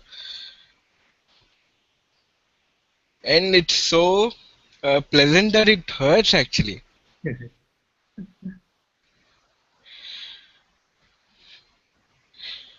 The logic, it defies the whole logic. There is no logic to this. Can't explain.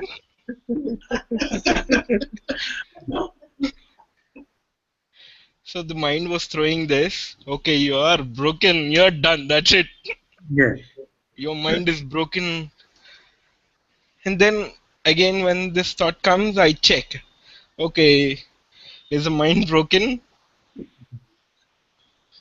But but again, the sense is pleasant. So if that's broken, then it's okay. If it tastes pleasant and feels pleasant, it's still okay. These kind of fears can come, and I want to spend a minute on this point. Is that because we are constantly saying things like "don't believe your next thought," "don't believe the mind," then this fear can come that how am I to exist? How will I run my life? How will I pay my bills? You see? But when we look at life around us, we spoke a little while ago about all these forces of gravity, light, sound, attention, belief. All of this is happening on its own movement. You see? So this sense that there is an entity here or the mind is required to run my life is also dropped, and this is surrender. So this mind can paint all kinds of fears, like even Guruji says that for him this fear would come that he will become like a beggar with a hunchback like Quasimodo or something like this. So the mind will paint all kinds of silly fears, but you will find that everything continues to move in its own naturalness.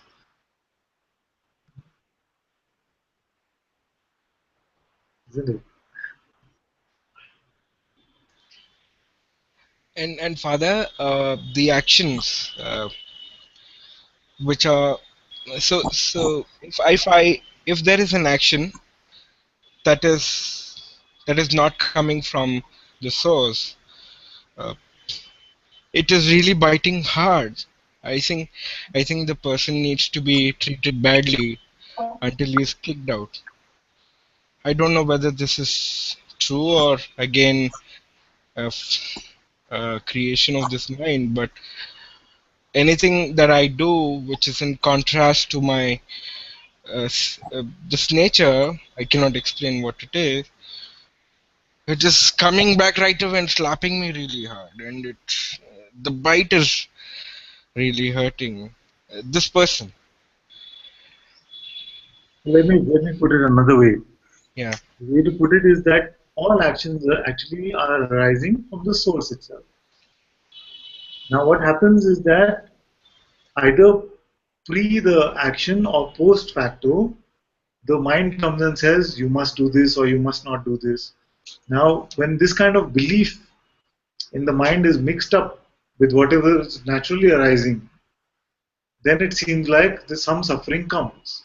You see, so when you say the whack or the slap or the bite comes quickly, then this is the best way for it to be, isn't it? Because if the bite did not come, then you would continue to keep mixing it with the sense of personhood, with the sense of ego. You see? So this is pure grace, and this is the prayer we all made together, which is that if anything takes me back into the wrong belief of what I am, let it be slapped out of me instantly.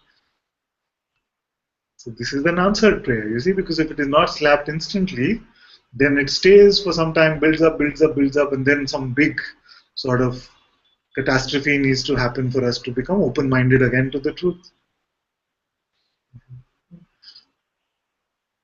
And this continues to be my prayer even till this day. That if something here becomes arrogant, if something here becomes special, then let it be slapped out of me immediately.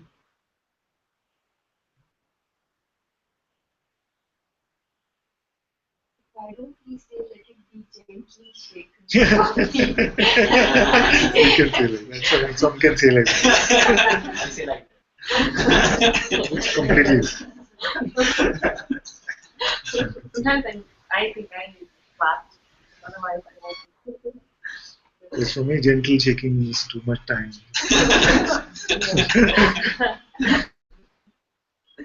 That's also completely fine.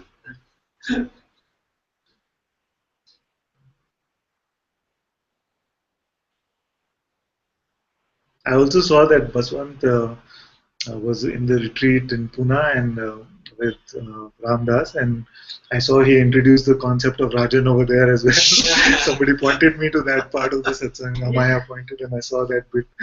Very good. I enjoyed that interaction very much. Oh, Rajan was really a nice concept. I mean, it was really important to. I mean, that helped me, Father. I mean, it was easy to identify now that he has a name. Rajan, please shut up, is what I do at times. But Father, I'm so blessed. I have so much love, gratitude. So even at the retreat, the experience is the same. Uh, the experience is the same. You get to serve the same tea is served everywhere. Yes, exactly. There's no difference. It was wonderful experience even at the Pune Satsangs with Ramdas ji. Oh my God. It's very difficult to explain in words, Father. Yeah. I was telling somebody else also the other day that the seeming master is just a servant at the feet of the two disciples. Yeah. So he's just in service to your truth.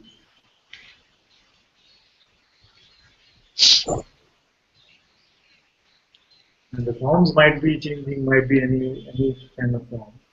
But what is appearing to you is in resonance with your truest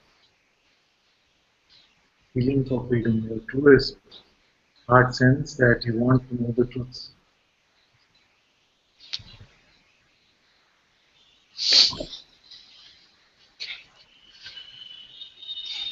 Yeah, it's just I just only feel love. Only love supersedes. There's nothing else here. I cannot even say nothing because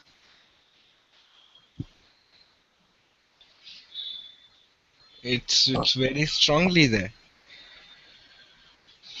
Thank you so much, Father. Thank you, my love. Thank you so much for everything. Always. I don't know what I would have been without you. I would have been a lost kite.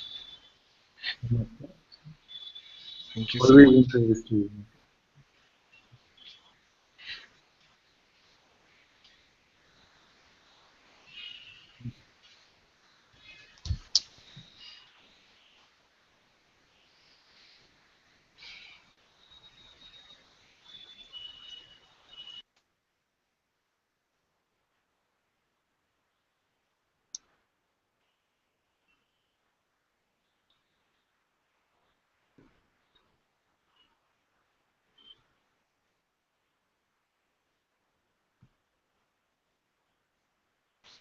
Yes, yes. Stephen has a very good question. He says, but thoughts are also created by consciousness. Yes, even the sense of personhood is consciousness.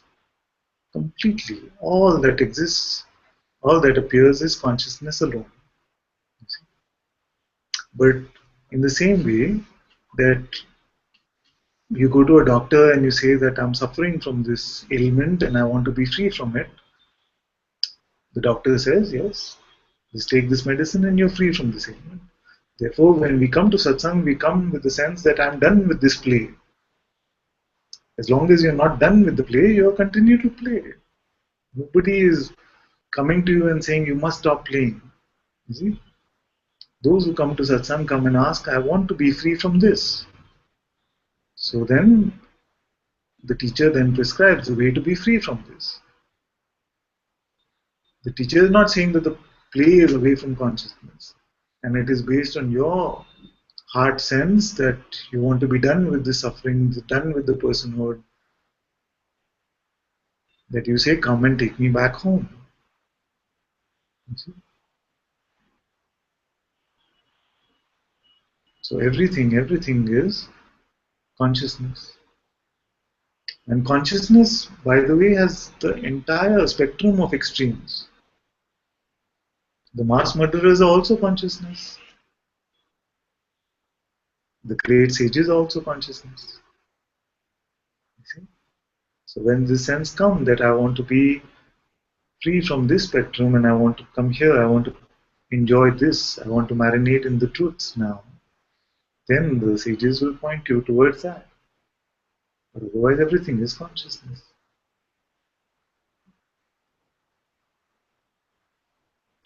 Therefore, when you say, I'm done with suffering now, I want to go towards the truth.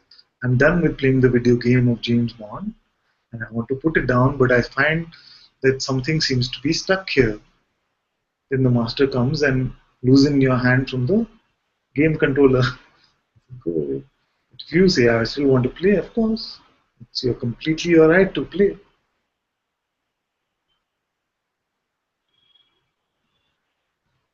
Thank you, my dear. Very good point.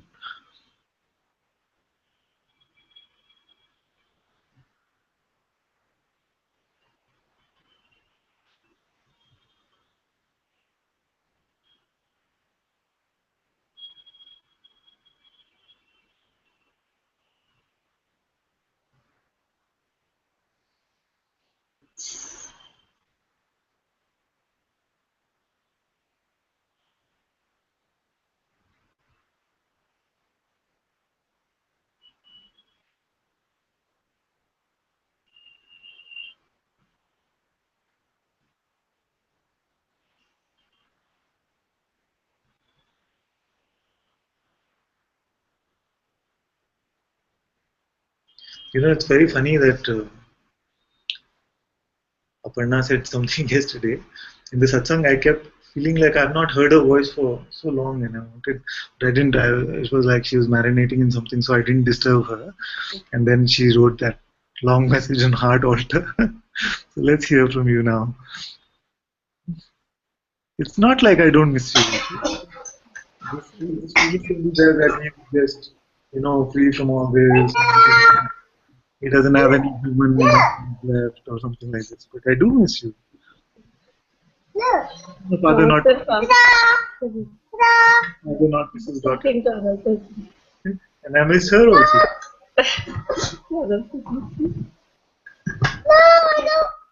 No. Hello. My flower. Mine. Okay, it's okay. You build another one. Sorry, Father. No, my dear, I enjoyed very much. In all of what you said, I got it resonates with my experience.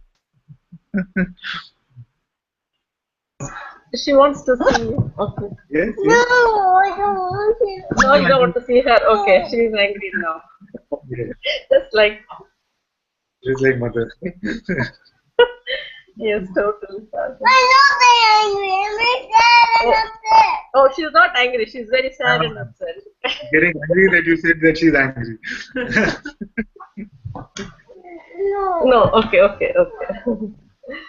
I don't know why I felt that, Father, but when I don't know anything.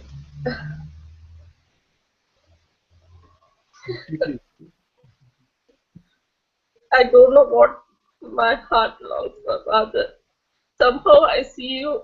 There is a connection here. I don't know what it is, but it's not.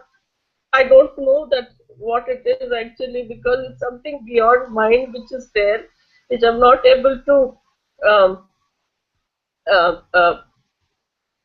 actually to try to put in words also, because it's not possible. That connection, what I feel, somehow I don't know. So that's why I feel that whenever I don't see you, or when somehow I don't know why, it's like my daughter, she's upset now, she's crying, that little children, toddlers tantrums, that's how exactly I feel like that with you. I have no idea why I feel like that. I mean, I didn't expect this. There is nothing. I don't understand this game. I don't understand.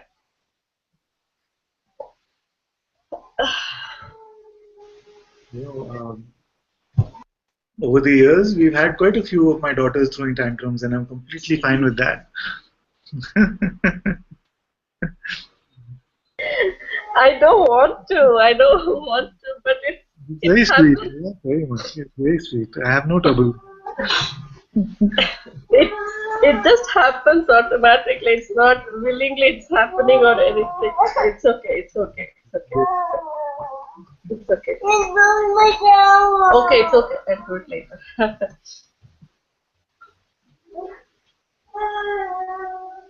Father, just need your blessing to be in your presence, Father.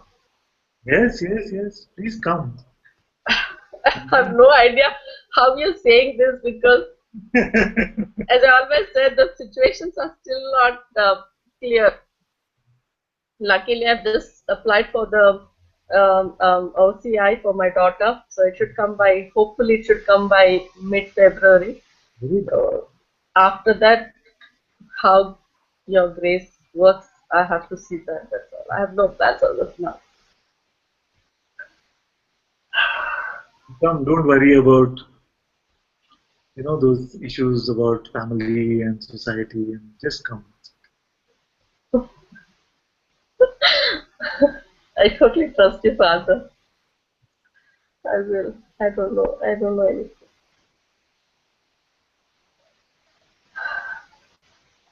Thank you so much, Father. I love you so much.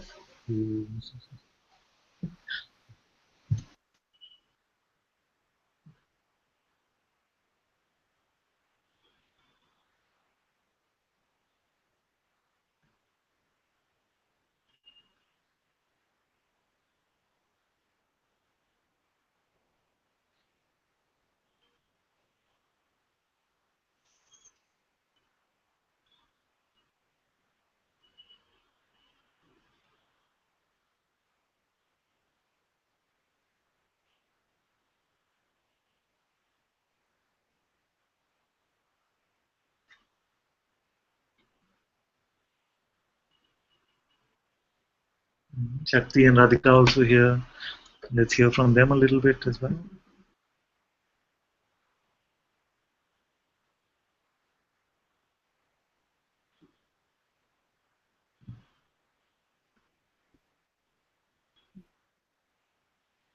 Hello, Father. Hi. Hello. Okay, should I unmute? Should I unmute? Or? You want me to?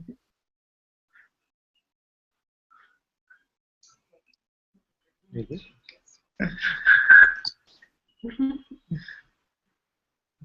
Let's try now. Test, test. It's perfect, perfect. So, what time is it for you now? Oh, I don't know. What time is it when we started? 8. Thank you for the time. Thank you.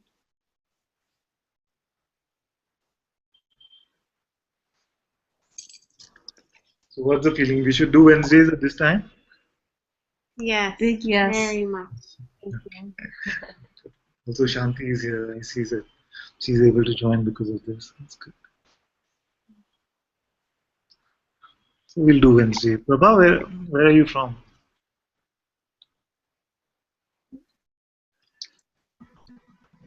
Chicago. Chicago also. So it's midnight right now here, but that's okay because it started at 10, so it's still better than later. There's one who practically bulldozed me into this, but I don't see him there. Where's Neil? I was wondering.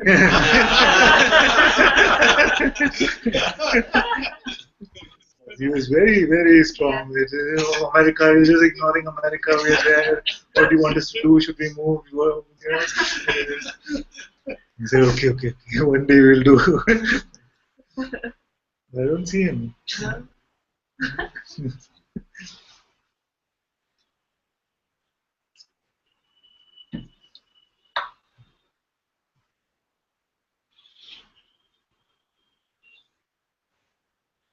Maria says, Father, I'm feeling so stupid.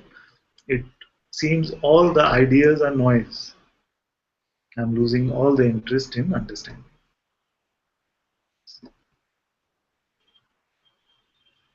There is an understanding which is mental understanding, conceptual understanding, which we are now coming to just discard. But there is an understanding which is coming just from direct experience, from direct seeing. And this understanding, we can say the capital U understanding. This cannot leave us, you see. It does not need to be tended to, nothing needs to be done. The false now cannot have any power over this. So as long as we are in satsang, we see that our direct perception of what is true is increasing, and therefore this direct understanding is coming here in place of what used to be just conceptual understanding.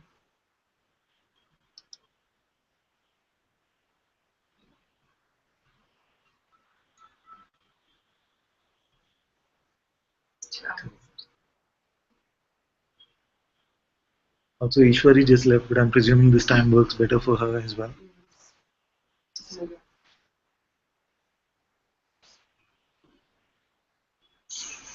Yes, Shanti says it's 1 a.m. We are also ending now. But you can go to sleep, my dear. Thank you.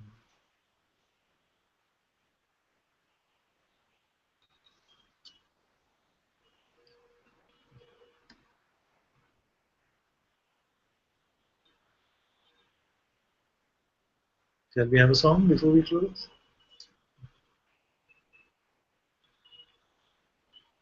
Vedika will sing something for us.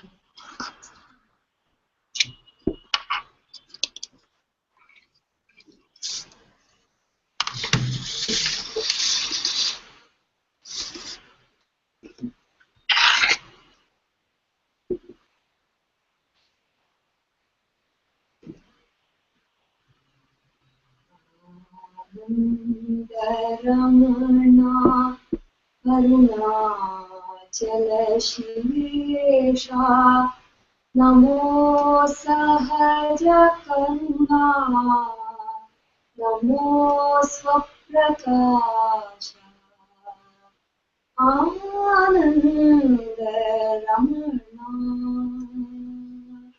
Namo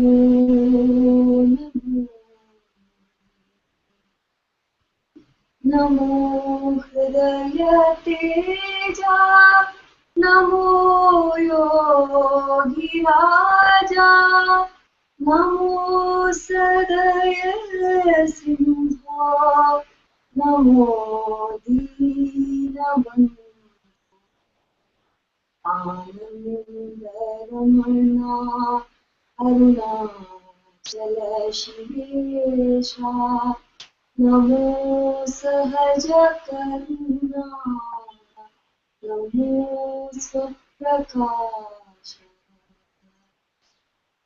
Namo Sarvatantra Namo Sarvamantra Namo Tunga Yoga Namo Bhangatyaga Namo Atmashodha Namo Atmabodha Namo Vishnurupa Namo Vishwavyapa Ramana Arunachala Shivesha Namo Sahaja Karuna Namo Swaprakasha Ananda Ramana Namo Namo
Oh, Parvati, Namaya just saw you.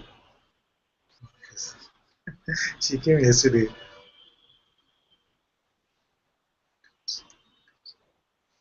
Also, Naomi is here. She says, "Peace and Father, a big thank you for doing satsang at this time. I'm sick in the body today, so it's going to be in the hangout, but so appreciative. Okay, then it's good. Then it's good. We do this time. Also, Rohini is able to join. This is good.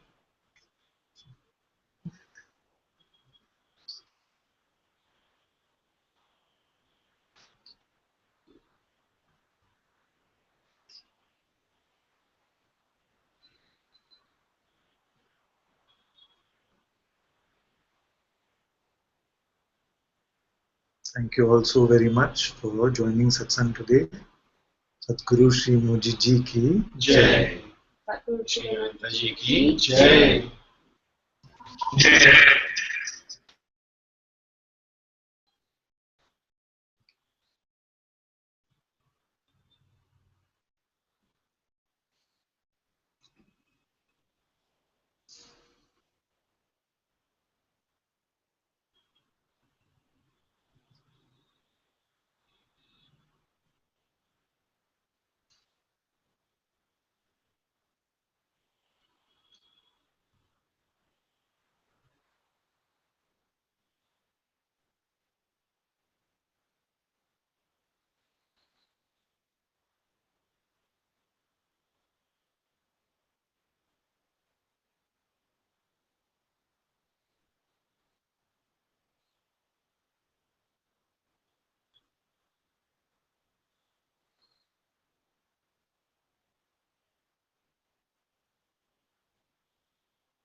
Thank you, my dear.